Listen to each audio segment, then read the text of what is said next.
కులాల పరంగా ఏ కులం అనేది బయటికి తీసి రేవంత్ రెడ్డి గారు చెప్పారు కాబట్టి ఈ గత ప్రభుత్వంలో ఎన్ని సంవత్సరాలు ఉన్నా కూడా ఎవరు ఈ పని చేయలేరు కాబట్టి రేవంత్ రెడ్డి గారికి కృతజ్ఞతలు తెలుపుతున్నారు. రాహుల్ గాంధీ గారికి, ఇందిరమ్మకి అందరికీ కృతజ్ఞతలు తెలుపుతున్నారు. మన బీసీల కళ నెరవేరింది. ఎందుకంటే కేసీఆర్ గారు సగజనంలా సర్వే చేసి ఇంట్లో మూర కట్టుకొని పెట్టుకున్నాడు. ఎందుకొరకంటే బీసీలు రాజ్యాధికారానికి దూరం పెట్టాలనే ఆలోచన ఒకటి కుట్ర. ఈరోజు రాహుల్ గాంధీ గారు ఏదైతే చెప్పినారో ఎవరు ఎంత ఉండో మేమెంత మాకంత అనే దాన్ని దేశవ్యాప్తంగా తీసుకెళ్తున్నారు. ఇప్పుడు కూడా ప్రధానమంత్రి మోడీ ఒక బీసీ, కానీ బీసీలకు 40% రిజర్వేషన్ చేయమని చెప్తే 2 సార్లు జంతర్ మంది దగ్గర మేము ధర్నా చేసినాం. ఆయన కూడా బీజేపీ పార్టీ నిమ్మక నీరంలో ఉంది. కాబట్టి ప్రజలందరూ దీనికి గ్రహించి ఏ పార్టీ అయితే కేంద్రంలో చట్టం చేయాలో, రిజర్వేషన్ కల్పించాలో ఆ పార్టీకి వ్యతిరేకంగా పోరాడాలి, ఆ పార్టీ మీద ఒత్తిడి తేవాలి. ఈ మహిళా బిల్లు ఏదైతే చేస్తుండ్రో, జమిలీ ఎలక్షన్ కోరుతుండ్రో అంతలోపే మాకు 42% రిజర్వేషన్, 56% బీసీలో ఉన్నాం మేము. కాబట్టి ప్రజలందరూ కూడా గట్టిగా కేంద్ర ప్రభుత్వం మీద ఒత్తిడి చేయాలని మేము కోరుకుంటాము.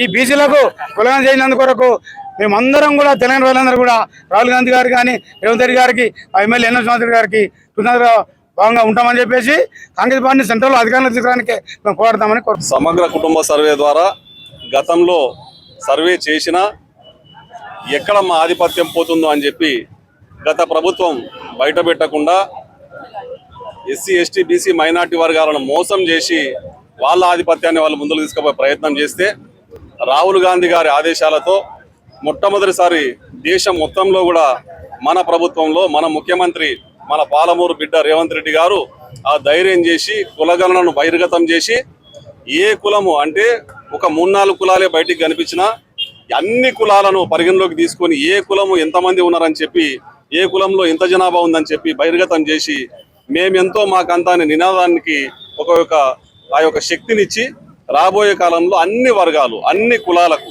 ఏ విధమైన రిజర్వేషన్లు కల్పించినా అందరికీ చోటు ఉండేటట్లుగా బహిర్గతం చేసి అందరికీ కూడా ఒక దిక్సూచిలాగా పనిచేసి దేశంలోనే రాహుల్ గాంధీ గారి ఆశయాలను, రాహుల్ గాంధీ గారి ఒక మనస్తత్వాన్ని అర్థం చేసుకుని మొట్టమొదటిసారి ధైర్యం చేసినట్టు రేవంత్ రెడ్డి గారికి మా పాలమూరు జిల్లా తరఫున మనస్ఫూర్తిగా ధన్యవాదాలు తెలియజేస్తూ, రాబోయే కాలంలో కూడా మేము ఈ కులాలను బట్టి వాళ్లకు సముచిత స్థానం లభిస్తుంది. రాహుల్ గాంధీ గారి ఆందోళనలో ఇవన్నీ కూడా జరుగుతాయి. రాబోయే కాలంలో ప్రజలు రాహుల్ గాంధీ గారిని, కాంగ్రెస్ ప్రభుత్వాన్ని, రేవంత్ రెడ్డి గారిని ఆశీర్వదించాలని కోరుకుంటాం.